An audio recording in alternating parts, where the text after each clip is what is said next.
the official stripes of going against the grain.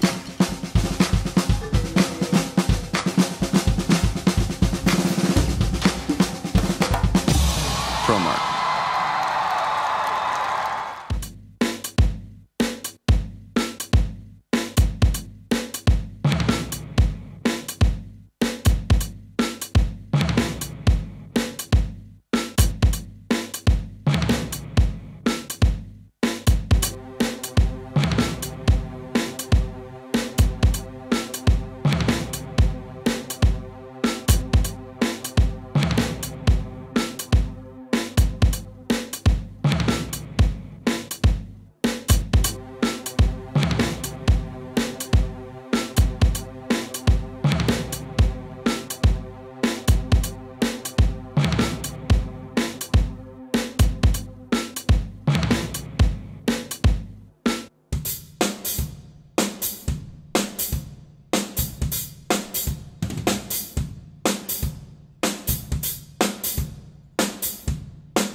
Hey, welcome back to the Drum Rundown. We're here again at Marathon Music Works, and I am beyond excited to be with the drummer of one of my favorite bands and one of the favorite bands of the Rig Rundown, IDLES. I'm here with Jon Beavis.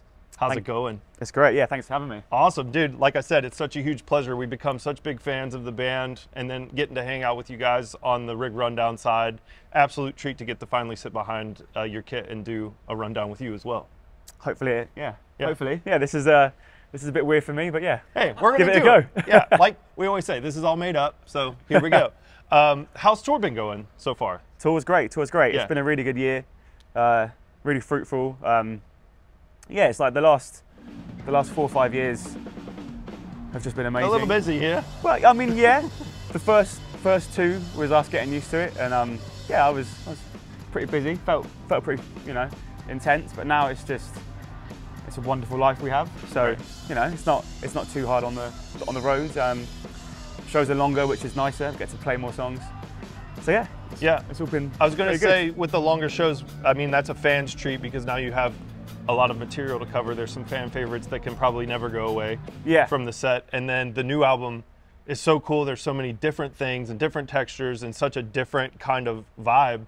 I was really interested to talk to you a little bit about the process of that kind of growth from the things that the fans, when you first found you, at least here was for Ultramono, and then to have something like TANGK where there's a lot more dimension and not as much brutalism, right? Yeah. There's some other things. Yeah, like, I mean, it's that funny old thing that as a band gets bigger, the drummer's drum kit grows and grows and grows, which is kind of true. So maybe album 6, I have like rototoms back here, But yeah, it's been a lot of fun. Like, I remember when we were doing TANGK in the studio, it was the first kind of conversation where I didn't feel threatened, but it was like, right, we're going to do a song that doesn't necessarily have drums. And I'm like, okay, that's my purpose in the band. Like, what else can I do?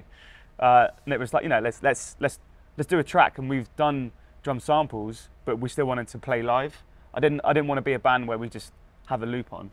Right. So everything's live. Bowen does loads of stuff on. I've got all the triggers now with all the Roland SPD stuff. So like, it's been a nice way to incorporate both parts of drumming, really. So there's obviously songs where I'm just on the kit. There's songs where I do both. Yeah, it's just been really fun. And that's really interesting to kind of have the approach of a drum machine and do it all live in that live application setting. There's obviously a lot of comments around you on the internet that you are just a drum machine.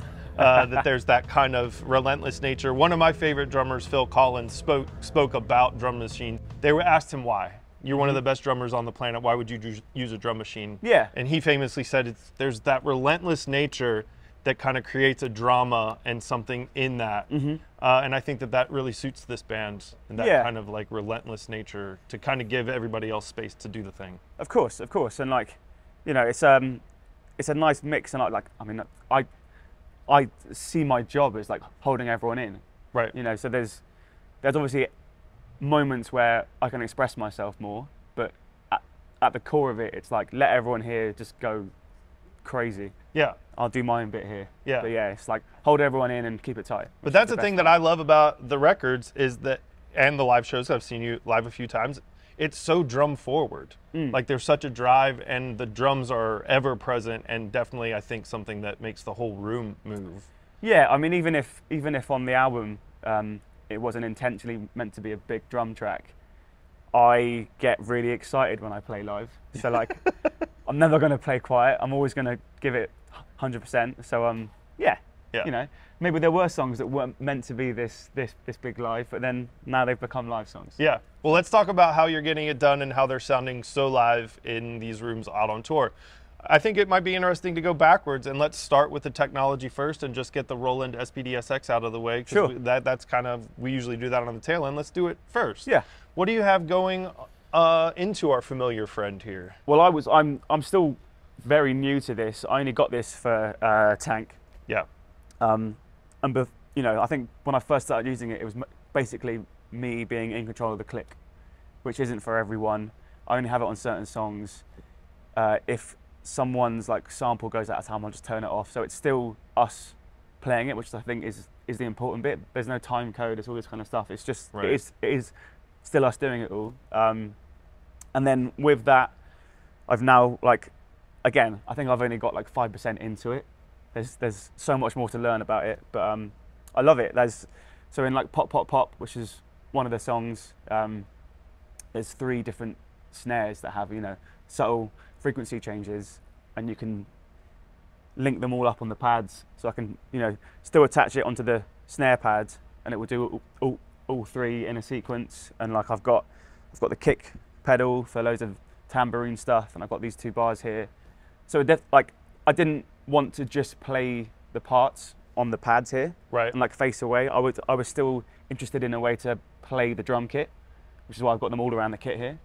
And then even in like other songs where I'm only hitting one bar, let's say, rather than have it all here, it's nice to be able to just, so like if I'm facing this way in a song, I've got that bar there, I've got this foot pedal here. It's just better for my brain really to just compartmentalize everything else. Yeah, for sure. Yeah. And I'm sure in terms of mechanics, turning sideways and just kind of banging on the pad is not, like you said, as fun as kind of giving it to the whole kit. Yeah, and then you like, obviously like, if I'm facing here for the song, I mean, there's one song, Gratitude, where it is all on here. I do feel a bit disconnected from the audience, which kind of sucks me out of the gig a little bit. So it's always nice to, if I can, when I can in those songs, to open it out and face forwards, basically. Yeah, cool. Yeah. And for the fine folks back home, let's talk about what sounds specifically are hitting these bars. In the center position, what sounds would be triggered there? I mean, I try and keep it easy for my brain, so that's normally a kick type sample, or like a low piano sample. That's more percussive stuff. And then the foot one, I've got some really weird ones, like in Jungle, I've got a syncopated tambourine pattern that I tried to play while playing this, but it was just too much. So there's a way of playing it, but it's a proper mind numbing thing. Like if I go wrong, it sounds terrible, but it's only like, you know, 3-4 second clip, which is really exciting though, because I've, you know, like I'd only ever used other sample pads before where you couldn't load all these files on. Right. There's so much that you can do with this, and it's just been really fun to learn and figure out, basically. It's kind of like the thing. Like we sit down a lot. It's there. If there's any sort of sampling happening, that seems to be kind of the go-to workhorse for this kind of application, for sure. I mean, very cool. They've absolutely nailed it, and it's great. Yeah. You can't go wrong with Roland. No, ever. Exactly. It's those iconic sounds. Yeah. Cool. Well, let's talk about other iconic sounds. This kit has been with you for this tour, and your Yamaha. Yeah. I think when I was about 10, I remember playing an Oak Custom in some random rehearsal room and just like fell in love with the sounds. So when they got in touch, I don't know how many years ago now, I was just like instantly, yes, let's go. Like they've got the best support that I've ever had. And it's just, the Oak just like punches through it. It holds holds the sound perfectly. Yeah. My whole job is to try and overtake these idiots with massive amps. Like, you know, and I think I do a pretty good job. So, Well, yeah, I was going to say, in terms of like needing some sort of, you know, affirmation that it's working. Yeah. Your drums sound fucking loud. huge. Yeah. They're loud. I mean, I've had to over the years, like, you know, lift my hands higher, but that's fine. Yeah. Yeah. Cool. So let's run around sizes if we can. Yeah. 12, 16, and an 18. Cool. But as I said earlier, this is now basically... This isn't even yours. This is not mine anymore. Okay, This yeah. has become Bowen and Joe's. They like to get up and have a play, you know? I think, well, Joe's better than Bo now, but Bo's excuse might be that he's playing guitar as well. But is he ever really playing guitar? It's a different question. But yeah, that's not mine anymore. And then this isn't Yamaha, this is Ludwig, and I've had this for about 12 years, and this is the only snare that the guys let me use. I remember, like, I went through a phase 5 years ago where I started buying other ones just to like test them out. Sure. You know, fell in love with this one, fell in love with that one, and they were like, "Can you go back to your brass hammered one?" I was like, "Yeah, fine." I mean, I love it. It's definitely my sound now. But right. yeah, every time we're in any sort of like studio, they're like, "Can you just use the brass?" So the hammered brass has become the ride or die in the studio as well. Everywhere. Yeah, everywhere. Okay. Yeah. Live, studio, everything. Yeah, which makes it easier. You know, there's less to carry around. Yeah. So yeah. Makes it simple. Well, let's talk about how it's set up. So I see you have Evans heads. Yeah. And specifically, what do you have on the snare there? It's covered with the stick. I can't see it from here. I see. Oh, there we Sorry. go. Yeah. Oh yeah. Power Cool. center. Yeah. I mean, my whole thing, like, I'm not the biggest drum nerd. I picked them out. They all sound good. My whole thing is, can it last for 2 shows? Yeah. Which it generally can for 2. Okay. That's kind of the edge. But yeah, I switched to them maybe 2 years ago. They've never let me down. Yeah. Nice. Always sounds good. So you're changing heads every 2 shows?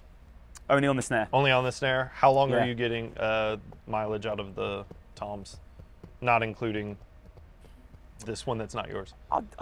I'd say about 10 shows, maybe. Okay. Maybe more. That's a Jake question. He's my tech. Yeah. He Cool. does that. Awesome. And then overtone control, I see just old school Ritchie ring. Yeah. You just have like the E ring, which is really, really cool.